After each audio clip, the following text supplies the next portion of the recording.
ಹಿಂದೂನೇ ಬೇರೆ, ಹಿಂದುತ್ವನೇ ಬೇರೆ. ಹಿಂದೂಗಳೇ ಬೇರೆಯಂತೆ, ಹಿಂದುತ್ವವಾದಿಗಳೇ ಬೇರೆಯಂತೆ.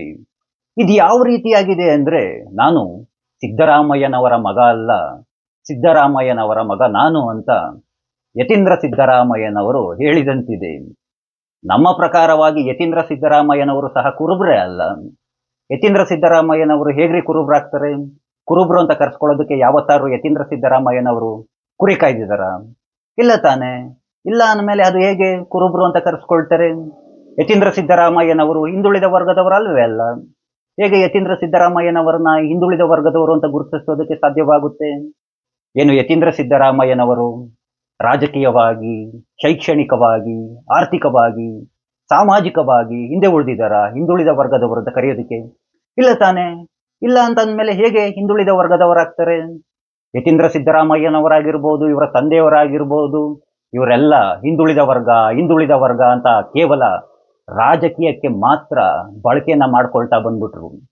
ನೀನು ಒಕ್ಕಲಿಗ, ನೀನು ಕುರುಬ, ನೀನು ಬ್ರಾಹ್ಮಣ, ನೀನು ದಲಿತ, ಇದೇ ರೀತಿಯಾಗಿ ಜಾತಿ ಜಾತಿ ಜಾತಿ ಹೆಸರಿನಲ್ಲಿ ರಾಜಕೀಯವನ್ನ ಮಾಡುವಂಥವ್ರನ್ನ ನಾವುಗಳು ಮನುಷ್ಯರು ಅಂತ ಖಂಡಿತವಾಗಿಯೂ ಕರೆಯೋದಕ್ಕೆ ಇಷ್ಟವನ್ನ ಪಡೋದೇ ಇಲ್ಲ.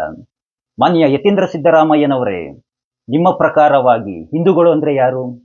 ಹಿಂದುತ್ವವಾದಿಗಳು ಅಂದ್ರೆ ಯಾರು?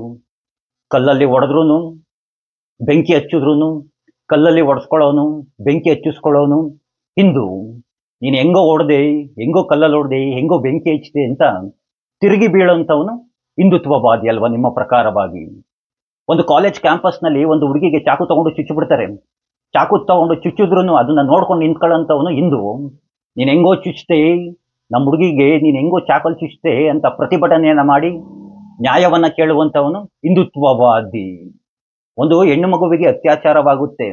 ಅತ್ಯಾಚಾರವಾದಂತಹ ಹೆಣ್ಣು ಮಗು ನನಗೆ ಅತ್ಯಾಚಾರ ಆಗೋಯ್ತು, ಇನ್ನೇನು ಮಾಡೋದಕ್ಕಾಗೋದಿಲ್ಲ ಅಂತ ಹಾಗೆ ಸುಮ್ಮನಾಗ್ಬಿಟ್ರೆ ಆ ಹುಡುಗಿ ಹೆಣ್ಣು ನೀನು ಹೇಗೆ ಅತ್ಯಾಚಾರವನ್ನ ಮಾಡಿದೆ ಅಂತ ಪೊಲೀಸ್ ಠಾಣೆಯ ಮೆಟ್ಟಿಲನ್ನ ಏರಿದ್ರೆ ಆ ಹೆಣ್ಣು ಮಗು ಹಿಂದುತ್ವವಾದಿ. ನನ್ನ ಆಸ್ತಿಯನ್ನ ಯಾರೋ ವಶಪಡಿಸ್ಕೊಂಡ್ಬಿಡ್ತಾರೆ.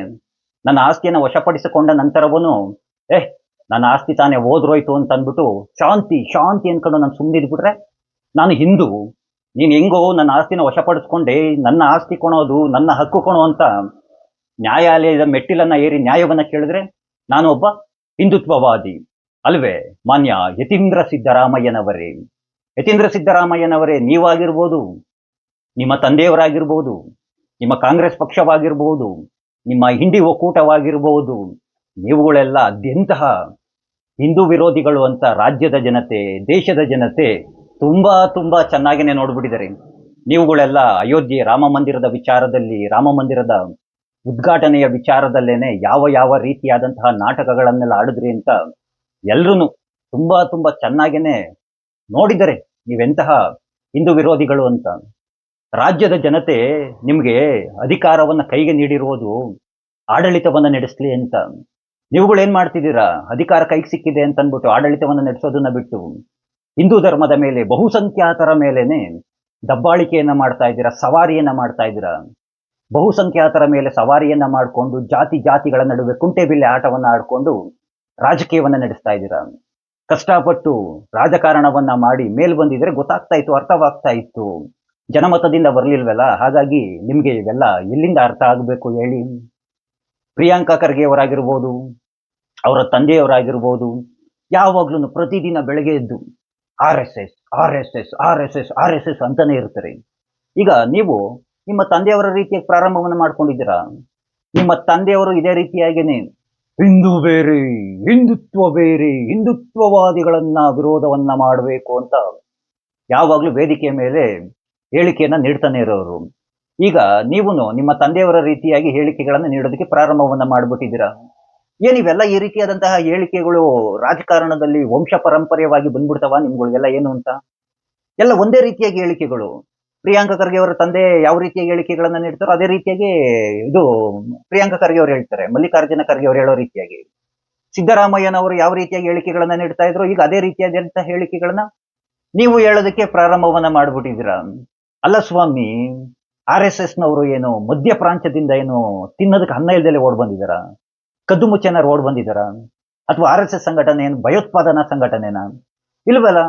ಇಲ್ಲ, ಇದೇ ದೇಶದಲ್ಲಿ ಹುಟ್ಟಿದಂತಹ ಸಂಘಟನೆ, ಇಲ್ಲಿರುವಂತಹ ಹಿಂದೂಗಳೇ ಇರುವಂತಹದ್ದು, ಇಲ್ಲಿರುವಂತಹ ಹಿಂದೂಗಳೇ ರನ್ ಮಾಡ್ತಾ ಇರುವಂತಹದ್ದು. ಏನ್ ಆರ್ ಎಸ್ ಎಸ್ ನಲ್ಲಿ ಕೇವಲ ಹಿಂದೂಗಳಿದ್ದಾರೆ ಅಂತ ತಿಳ್ಕೊಂಡಿದ್ದೀರಾ? ಆರ್ ಎಸ್ ಎಸ್ ನಲ್ಲಿ ಉಳಿದ ಬೇರೆ ಬೇರೆ ರೀತಿಯಾದಂತಹ ಮತದವರು ಸಹ ಇದ್ದಾರೆ. ಒಮ್ಮೆ ಶಾಖೆಗೆ ಭೇಟಿಯನ್ನು ನೀಡಿ ನೋಡಿ, ಬೇರೆ ಬೇರೆ ಯಾವ ಯಾವ ಮತದವರು ಇದ್ದಾರೆ ಅಂತ ಅಂದ್ಬಿಟ್ಟು ಎಲ್ಲ ಮತದವರು ಸಹ ಶಾಖೆಯಲ್ಲಿ ಇದ್ದಾರೆ. ಕೇವಲ ಹಿಂದೂಗಳು ಮಾತ್ರ ಶಾಖೆಯಲ್ಲಿ ಇಲ್ಲ. ನಿಮ್ಗೆಲ್ಲ ಯಾವಾಗ ಗೊತ್ತಾ ಸರಿಯಾಗಿ ಅರ್ಥವಾಗುವಂತಹದ್ದು ರಾಜ್ಯ ರಾಜಕಾರಣ, ರಾಜ್ಯದಲ್ಲಿ ಏನ್ ನಡೀತಾ ಇದೆ ಅಂತಾರಾಷ್ಟ್ರೀಯ ಮಟ್ಟದಲ್ಲಿ ಅಂತ. ಪಶ್ಚಿಮ ಬಂಗಾಳದಲ್ಲಿ ಹಿಂದೂಗಳಿಗೆ ಯಾವ ರೀತಿಯಾದಂತಹ ಪರಿಸ್ಥಿತಿ ಬಂತು, ಅದೇ ರೀತಿಯಾದಂತಹ ಪರಿಸ್ಥಿತಿ ಕರ್ನಾಟಕದಲ್ಲಿ ಹಿಂದೂಗಳಿಗೆ ಬರಬೇಕು. ಪಶ್ಚಿಮ ಬಂಗಾಳದಲ್ಲಿ ಕಾಂಗ್ರೆಸ್ ಪಕ್ಷಕ್ಕೆ ಯಾವ ರೀತಿಯಾದಂತಹ ಪರಿಸ್ಥಿತಿ ಇತ್ತು, ನಿಮ್ಮ ನಿಮ್ಮ ಕಾಂಗ್ರೆಸ್ ಪಕ್ಷದ ಕಚೇರಿಗಳನ್ನ ಬೀಗ ಜಡಿದು ಲಾಕ್ ಮಾಡಿ ಮುಚ್ಚಾಕ್ಬಿಟ್ಟಿದ್ರಲ್ಲ, ಆ ರೀತಿಯಾಗಿ ಕರ್ನಾಟಕದಲ್ಲೂ ಬೇರೆ ಯಾವ್ದಾದ್ರು ಒಂದು ಪಕ್ಷ ಆ ರೀತಿಯಾದಂತಹ ಗೂಂಡಾಗಿರಿಯನ್ನ ಮಾಡಬೇಕು. ಆಗ ನಿಮಗೆ ಅರ್ಥವಾಗುತ್ತೆ ತುಂಬಾ ತುಂಬಾ ಚೆನ್ನಾಗಿ. ಎಲ್ಲಿಂದ ಹೇಗಪ್ಪ ನಾವು ಹಿಂದೂಗಳನ್ನ ಏಕೆ ವಿರೋಧವನ್ನ ಮಾಡ್ತಾ ಇದ್ದೋ, ಹಿಂದೂಗಳನ್ನ ಯಾಕಾದ್ರೂ ವಿರೋಧವನ್ನ ಮಾಡ್ಬೋದು ಅಂತ ಅವಾಗ ಅರ್ಥವಾಗುತ್ತೆ. ಒಂದು ಮಾತನ್ನ ಹೇಳ್ತೀನಿ, ಮಾನ್ಯ ಯತೀಂದ್ರ ಸಿದ್ದರಾಮಯ್ಯನವರೇ, ಹಿಂದೂ ಸಮುದಾಯವನ್ನ ಏನೇಳಿ ಹಿಂದೂ ಸಮುದಾಯವನ್ನ ವಿಭಜನೆಯನ್ನ ಮಾಡುವಂತಹದ್ದು ತುಂಬಾ ತುಂಬಾ ಸುಲಭ. ಅದನ್ನೇನು ರಾಜಕಾರಣಿಗಳಿಗೆ ನಾವೇನು ಹೇಳ್ಕೊಡುವಂತ ಅವಶ್ಯಕತೆ ಇಲ್ಲ. ಜಾತಿ ಜಾತಿ ಹೆಸರಿನಲ್ಲಿ, ಹಣದ ಹೆಸರಿನಲ್ಲಿ ಜಾತಿ ಜಾತಿಗಳ ನಡುವೆ ರಿಸರ್ವೇಶನ್ ಅಂತೆ, ಅನುದಾನ ಅಂತೆ, ಅದಂತೆ ಇದು ಕೊಡ್ತೀವಿ ಅಂತ ಅಂದ್ಬಿಟ್ಟು ತುಂಬಾ ತುಂಬಾ ಸುಲಭವಾಗಿ ವಿಭಜನೆಯನ್ನ ಮಾಡ್ಬಿಡ್ಬೋದು. ಮಮತಾ ದೀದಿ ಅದೇ ಕೆಲಸವನ್ನೇ ಪಶ್ಚಿಮ ಬಂಗಾಳದಲ್ಲಿ ಮಾಡ್ಕೊಂಡ್ ಬಂದಿದ್ದು. ನೀವು ನಿರಂತರವಾಗಿ ಹಿಂದೂ ಸಮುದಾಯದ ಮೇಲೆ ಇದೇ ರೀತಿಯಾಗಿ ದಾಳಿಯನ್ನು ನಡೆಸ್ತಾ ಇರಿ, ಇದೇ ರೀತಿಯಾಗಿ ನಿರಂತರವಾಗಿ ದಾಳಿ ನಡೆಸ್ತಾ ಇದ್ರೆ ಹಿಂದೂ ಸಮುದಾಯ ನೋಡ್ತಾ ಇರುತ್ತೆ. ನೋಡಿ ನೋಡಿ ನೋಡಿ ನೋಡಿ ನೋಡಿ ಒಂದಲ್ಲ ಒಂದು ದಿನ ರೊಚ್ಚಿಗೆದ್ದು ಹೇಗೆ ಪಶ್ಚಿಮ ಬಂಗಾಳದಲ್ಲಿ ಟಿಎಂಸಿಯನ್ನ ದಿಕ್ಕಿಲ್ಲದ ಹಾಗೆ ಮಾಡಿದ್ರು, ಅದೇ ರೀತಿಯಾಗಿ ಕರ್ನಾಟಕದಲ್ಲೂ ಸಹ ಕಾಂಗ್ರೆಸ್ ಪಕ್ಷವನ್ನ ದಿಕ್ಕಿಲ್ಲದ ಹಾಗೆ ಓಡಿಸ್ಬಿಡ್ತಾರೆ. ಹಿಂದೂಗಳ ಮೇಲೆ ನಿರಂತರವಾಗಿ ದಾಳಿಯನ್ನ ಮಾಡೋದನ್ನ ದಯಮಾಡಿ ಕಡಿಮೆಯನ್ನ ಮಾಡಿ. ಏಕೆ ಅಂತಂದ್ಬಿಟ್ಟು ಬಹುಸಂಖ್ಯಾತರ ಮೇಲೆ ಪ್ರತಿ ಬಾರಿ ದಾಳಿಯನ್ನ ಮಾಡ್ತಿರ್ತೀರಲ್ಲ ನೀವುಗಳು. ಬಹುಸಂಖ್ಯಾತರು ಅಂತಂದ್ರೆ ಆ ರೀತಿಯಾಗಿ ಆಗ್ಬಿಡ್ತಾ. ನೋಡಿ, ಕರ್ನಾಟಕದಲ್ಲಿ ಮಂತ್ರಿ ಸ್ಥಾನವನ್ನ ಯಾರೆಲ್ಲ ಪಡ್ಕೊಂಡಿದ್ದಾರೆ ಈಗ ಪ್ರೆಸೆಂಟ್ ನಮ್ಮ ಕರ್ನಾಟಕದಲ್ಲಿ, ಒಬ್ಬೊಬ್ಬ ಮಂತ್ರಿನೂ ಒಂದೊಂದು ಹೇಳಿಕೆಯನ್ನ ನೀಡೋದಕ್ಕೆ ಪ್ರಾರಂಭವನ್ನ ಮಾಡಿರೋದು. ಪ್ರಿಯಾಂಕಾ ಖರ್ಗೆ ಅವ್ರು ನೋಡಿದ್ರೆ ಅಲ್ಲಿ ಒಂದು ರೀತಿಯಾದಂತಹ ಹೇಳಿಕೆಯನ್ನು ನೀಡ್ತಾರೆ. ಈಗ ಯತೀಂದ್ರ ಸಿದ್ದರಾಮಯ್ಯ ಇಲ್ಲೊಂದು ರೀತಿಯಾದಂತಹ ಹೇಳಿಕೆ, ಅಲ್ಲಿ ಪ್ರದೀಪ್ ಈಶ್ವರು ಅಲ್ಲೊಂದು ರೀತಿಯಾದಂತಹ ಹೇಳಿಕೆಗಳು, ಎಲ್ಲ ಒಂದೇ ಟಾರ್ಗೆಟ್. ಹಿಂದೂ ಬೇರೆ, ಹಿಂದುತ್ವ ಬೇರೆ, ಹಿಂದುತ್ವವಾದಿಗಳು ಬೇರೆ, ಹಿಂದೂಗಳೇ ಬೇರೆ. ನೋಡಿ, ಇವ್ರು ಕಾಂಗ್ರೆಸ್ ಪಕ್ಷದವ್ರು ಯಾಕೆ ಅಂತ ಪ್ರತಿ ಬಾರಿ ಹಿಂದೂಗಳ ಮೇಲೆ ದಾಳಿಯನ್ನು ನಡೆಸ್ತಾರೆ ಅಂತ. ಇವ್ರು ಯಾಕೆ ಬೇರೆಯವರ ವಿಚಾರವಾಗಿ ಮಾತನಾಡೋದಿಲ್ಲ? ಇವರ ಪ್ರಕಾರವಾಗಿ ಕಲ್ಲು ತೂರುವಂತವರು, ಬೆಂಕಿ ಹಚ್ಚುವಂತವರು ಎಲ್ಲ ಅಮಾಯಕರು, ಉಗ್ರಗಾಮಿಗಳನ್ನ ಅಮಾಯಕರು ಅಂತ ಬಿಂಬಿಸ್ತಾರೆ. ಯಾರು ಗಲಭೆಗಳನ್ನ ಮಾಡ್ತಾರೆ, ಬೆಂಕಿ ಹಚ್ತಾರೆ, ಅವರ ಪರವಾಗಿ ನಿಂತ್ಕೊಳ್ತಾರೆ, ಅವ್ರಿಗೆ ಬೇಲ್ ಕೊಡಿಸ್ತಾರೆ, ಅವ್ರಿಗೆ ಬೇಕಾಗಿರುವಂತಹ ಎಲ್ಲ ಸೌಲಭ್ಯಗಳನ್ನ ಮಾಡಿಕೊಡ್ತಾರೆ. ಯಾರು ಶಾಂತವಾಗಿರ್ತಾರೆ, ನಮ್ಮ ಮೇಲೆ ದಾಳಿ ನಡೆದಾಗ ಯಾರು ತಿರುಗಿ ಬೀಳ್ತಾರೆ ಅಂತವರ ವಿರುದ್ಧವಾಗಿ ಈ ರಾಜಕಾರಣಿಗಳು ತಿರುಗಿ ಬೀಳ್ತಾರೆ. ನೀವುಗಳು ಮತದಾರರಿದ್ದೀರಲ್ಲ, ನಿಮ್ಗಳು ಏನು ಗೊತ್ತಾಗೋದಿಲ್ಲ. ನಾವುಗಳು ಹೇಳ್ತಾ ಇರೋದು ಪ್ರತಿದಿನ ನಮ್ಮ ಭವಿಷ್ಯಕ್ಕಾಗಲ್ಲ, ನಿಮ್ಮ ಮಕ್ಕಳ ಮುಂದಿನ ಭವಿಷ್ಯಕ್ಕಾಗಿ ಮಾತನಾಡ್ತಾ ಇರುವಂತಹದ್ದು. ರಾಜ್ಯ ಮಟ್ಟದಲ್ಲಿ, ರಾಷ್ಟ್ರ ಮಟ್ಟದಲ್ಲಿ, ಅಂತಾರಾಷ್ಟ್ರೀಯ ಮಟ್ಟದಲ್ಲಿ ಹಿಂದೂ ಧರ್ಮದ ಮೇಲೆ ಯಾವ ರೀತಿಯಾದಂತಹ ದಾಳಿಗಳು ನಡೀತಾ ಇದೆ, ಆ ದಾಳಿಗೆ ಎಷ್ಟೆಲ್ಲ ಹಣವನ್ನ ಖರ್ಚು ಮಾಡ್ತಾ ಇದ್ದಾರೆ, ದಯಮಾಡಿ ಅರ್ಥವನ್ನ ಮಾಡ್ಕೊಳ್ಳಿ. ಒಂದು ಸ್ವಲ್ಪ ಧಾರಾವಾಹಿನ ನೋಡೋದನ್ನ ಕಡಿಮೆ ಮಾಡಿ ನ್ಯೂಸ್ ನೋಡೋದನ್ನ ಕಲೀರಿ. ಏನೋ ನಾವು ಪ್ರತಿದಿನ ಹೇಳಿ ಹೇಳಿ ಹೇಳಿ ಹೇಳಿ ಹೇಳಿ ಸಾಕಾಗೋಗ್ಬಿಟ್ಟಿದ್ವಿ. ನಮ್ಮ ಹಿಂದೂ ಸಮುದಾಯ ಅದು ಯಾವಾಗ ಅರ್ಥವನ್ನ ಮಾಡ್ಕೊಳ್ಳುತ್ತೋ, ಅದು ಯಾವಾಗ ಬುದ್ಧಿ ಕಲ್ತ್ಕೊಳ್ಳುತ್ತೋ, ಆ ದೇವರೇ ಬಲ್ಲ. ಏನೋ ನಿಮ್ಮ ಇಷ್ಟ ಅಂತ ಹೇಳ್ತಾ, ಆ ಕೃಷ್ಣ ಎಲ್ಲರಿಗೂ ಒಳ್ಳೆಯದನ್ನ ಮಾಡಲಿ. ಎಲ್ರಿಗೂ ಧನ್ಯವಾದಗಳು. ಜೈ ಶ್ರೀ ಕೃಷ್ಣ.